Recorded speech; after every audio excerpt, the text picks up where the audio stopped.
Thank you very much for inviting me here. I'm pleased to be with you, although of course I wish it could be in person. It's an honor to be able to provide this presentation. Climate change poses many problems and challenges for all of us. There's agreement of almost everybody throughout the world that we have almost no time to act before the damage to the world is irreversible. Countries have committed to achieving goals in the reductions they will attain and specify the time within which they will achieve them. It's very challenging for most countries to achieve these goals, and even more challenging to try and meet them. It is only natural that owners and workers in industries which are the most damaging to climate goals are reluctant to accept restrictions on their activities. Politicians almost everywhere are confronted with strong pressures to refrain from imposing demanding targets on their industries. But however difficult it is to achieve domestic targets, that's nothing in comparison with the challenges of achieving reduction targets and at the same time protecting the global trading system. The trading system is vitally important, not only to enable future growth of the world economy, but also to protect the gains in well-being and living standards that have been achieved since the Second World War. The world has gained enormously from the open multilateral trading system under the GATT and then the WTO. Real world output has grown at a sustained rate higher than ever before attained over a comparable period in world history. Moreover, that rapid economic growth and the rising living standards that went with it were shared throughout the world, or almost all the world, as contrasted with the slower growth of the world economy in the 19th century and earlier, which was mostly achieved by the now advanced economies. A hallmark of the sustained and rapid growth was the increased integration of the world economy. Trade became an increased share of most countries' GDP, and for the world as a whole, the global sum of exports plus imports rose from about 20% of GDP in the early 1960s to more than 50% in the most recent decade. That, of course, means that trade was a major stimulant of economic growth and of increased efficiency in the world economy. Trade was clearly a major contributor to the well-being and prosperity of the world during the period, as those numbers show. But the important question is not did it contribute, but why was trade so important and how did it stimulate growth? Because those questions then lead us, the answers to those questions then enable us to understand the linkages between climate abatement and keeping the open multilateral trading system open. The answer to the question of why trade is important has several parts. A first consideration is that transport and communication costs fell sharply. Even at the end of the Second World War, transport costs for international shipping constituted 20% or more of the value of goods shipped across borders. By the year 2000, they were only 5% of the value of trade, meaning they'd fallen by 3/4.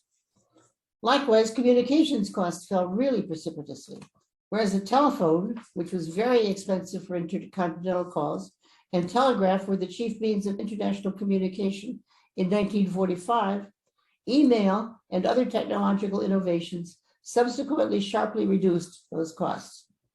Moreover, the speed of both transport and communication has increased dramatically, as we all know. The drop in financial cost and the increase in speed were both factors spurring the growth of international trade.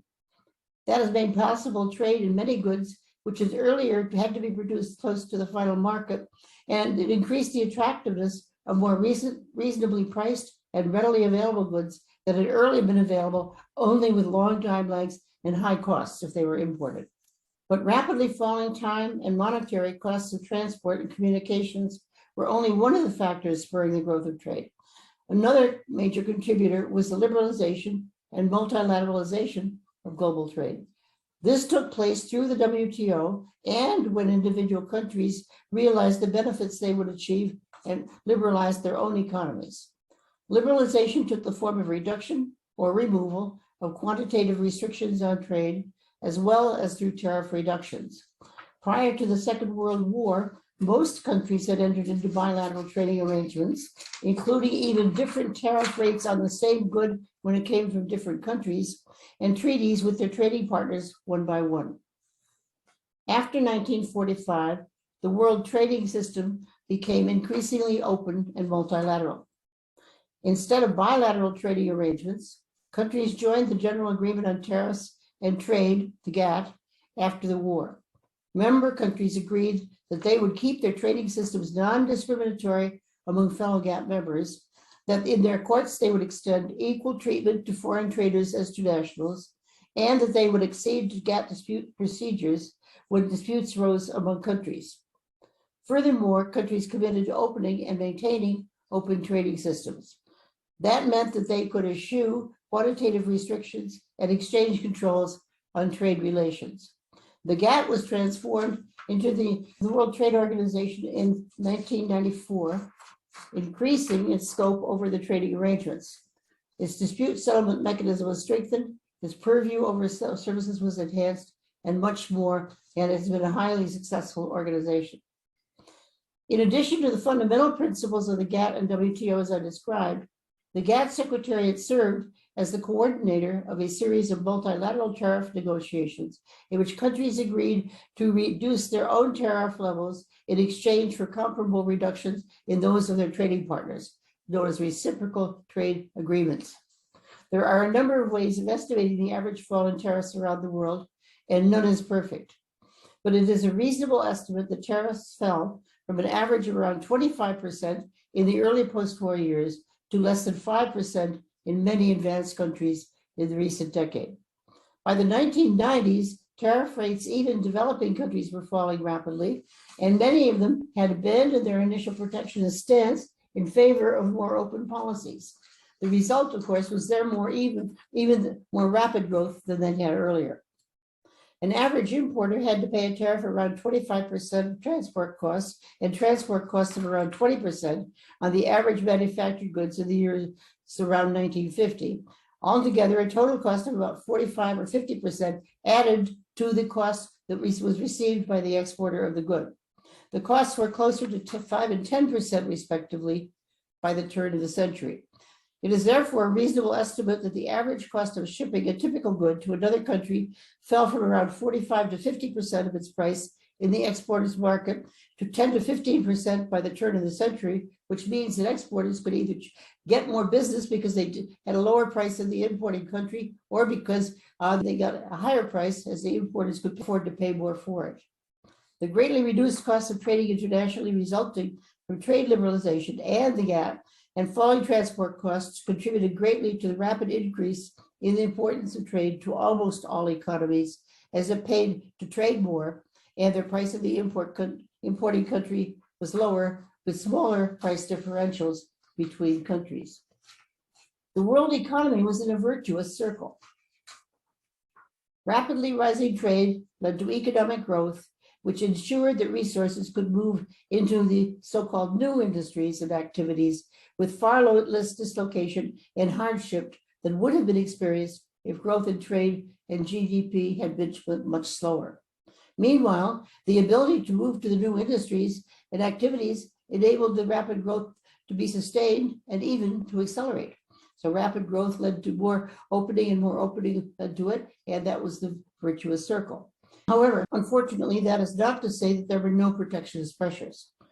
I'm afraid there will always be those who believe, rightly or wrongly, and often wrongly, that they are harmed by economic growth and changes in economic structure.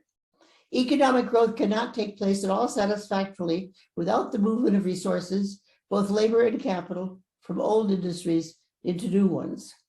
Those executives leading businesses, however, are sensitive, and probably too sensitive, to any changes that can affect their productivity and prospects.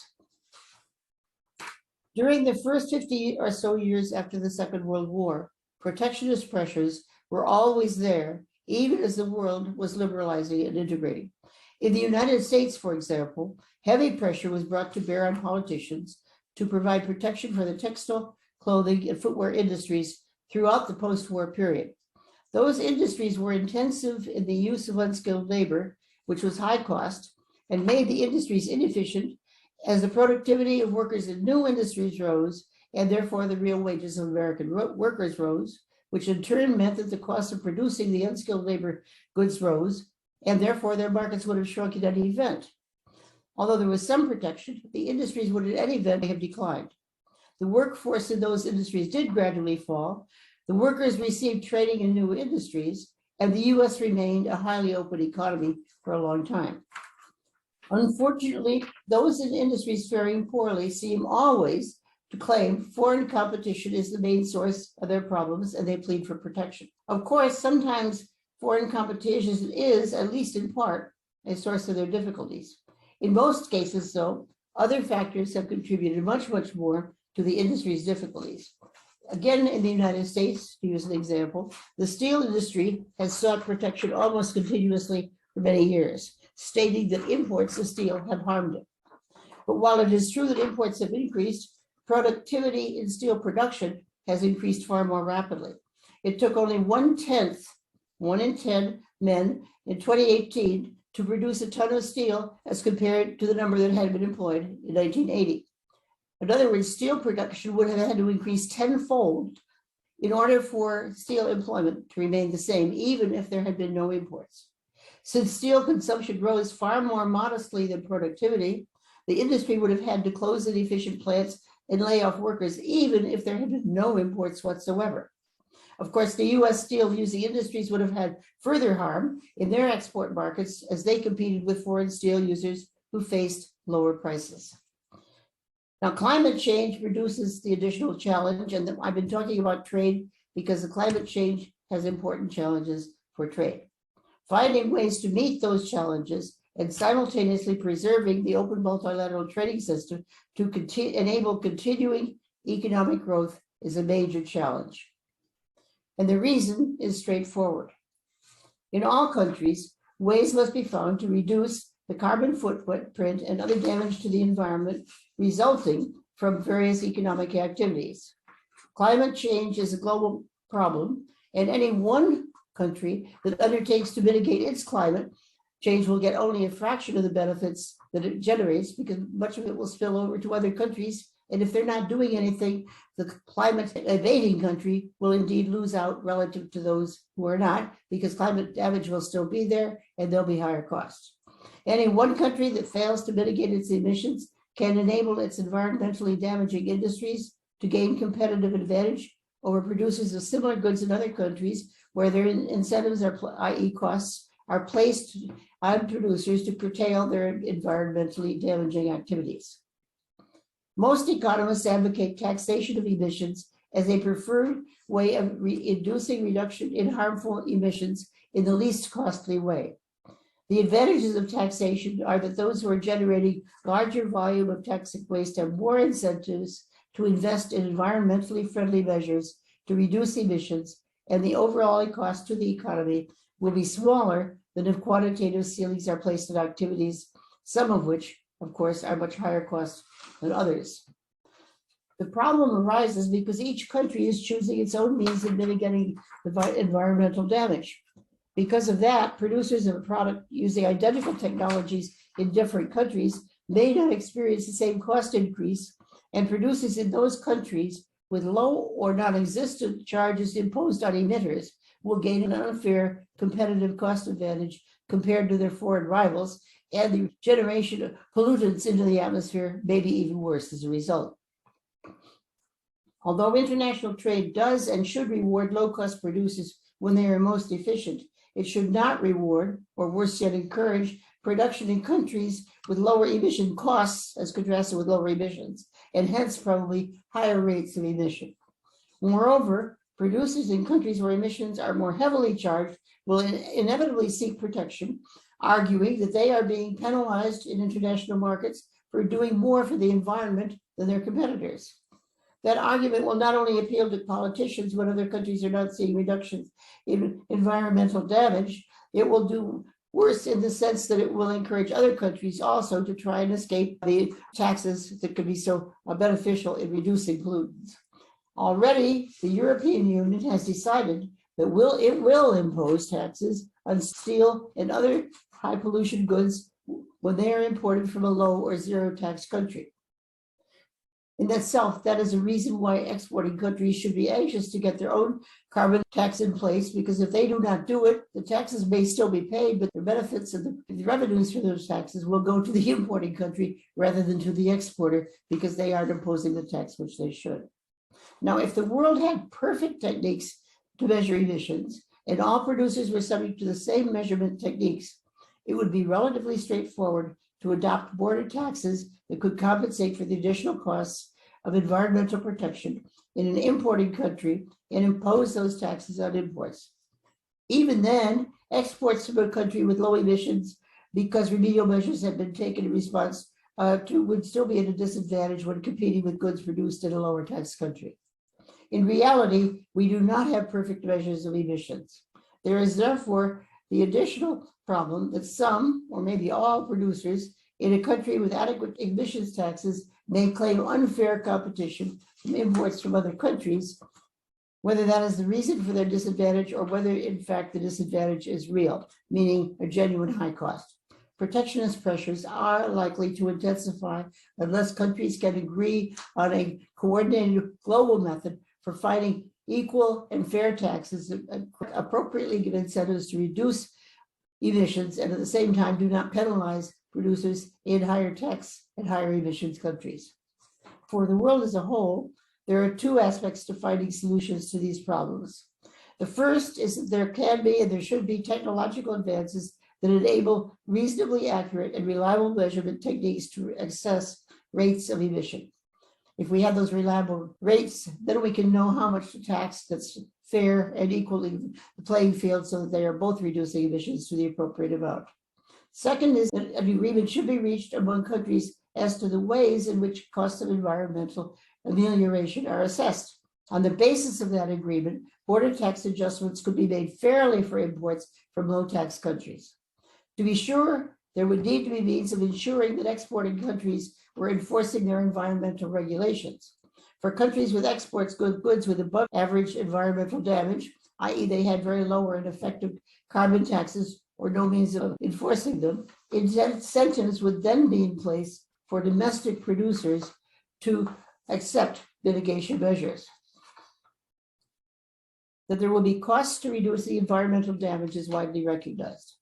That makes it all the more important that ways be found to address that issue without reducing economic growth more than is absolutely essential.